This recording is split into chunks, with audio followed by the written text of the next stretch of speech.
আসসালামু আলাইকুম, সবাই কেমন আছেন? আশা করি ভালো আছেন।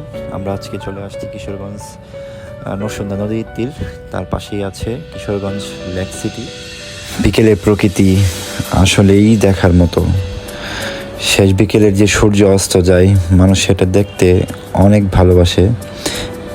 শেষ বিকেলের সূর্য অস্ত গিয়ে ধীরে ধীরে আমাদের মাঝখানে রাতের আধার নিয়ে আসে।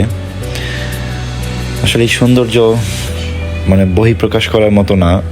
দুপুর গড়িয়ে বিকেল হলে এই সৌন্দর্যের আবির্ভাব চলে আসে। বিকেলের সূর্য দেখতে অনেক ভালো লাগে সবার। নদীতে দেখেন সূর্যের আলোক রশ্মি যেন অপরূপ সৌন্দর্যর সৃষ্টি করেছে এখানে। এই লেক সিটিতে অনেকদিন পরে আসা আমার।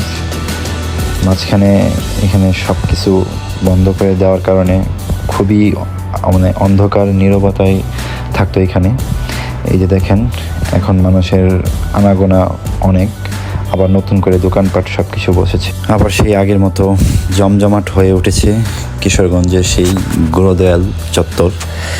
আসলে আমাদের কিশোরগঞ্জবাসীদের জন্য ঘোরার মতো এই একটা জায়গায় প্রতি শুক্রবার হলে মানুষের আনাগোনা প্রচুর। আসলে রাতের আধারে অনেক সৌন্দর্যে সেজে ওঠে এই মাঠ। মানুষজন অনেক আনন্দ সহিত ঘুরতে আসে মানুষ। এই যে দেখেন অনেক মানুষ আবার আগের মতো জমাট হয়েছে একসাথে।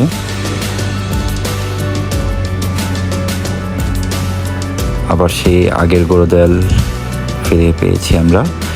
এই হচ্ছে ওয়াচ টাওয়ার, রঙিন আলোয় আলোকিত হয়ে সুন্দরভাবে সাজানো হয়েছে। আমরা আমাদের ভিডিও শেষ পর্যায়ে। সবাই ভালো থাকবেন, সুস্থ থাকবেন। খুদা হাফেজ।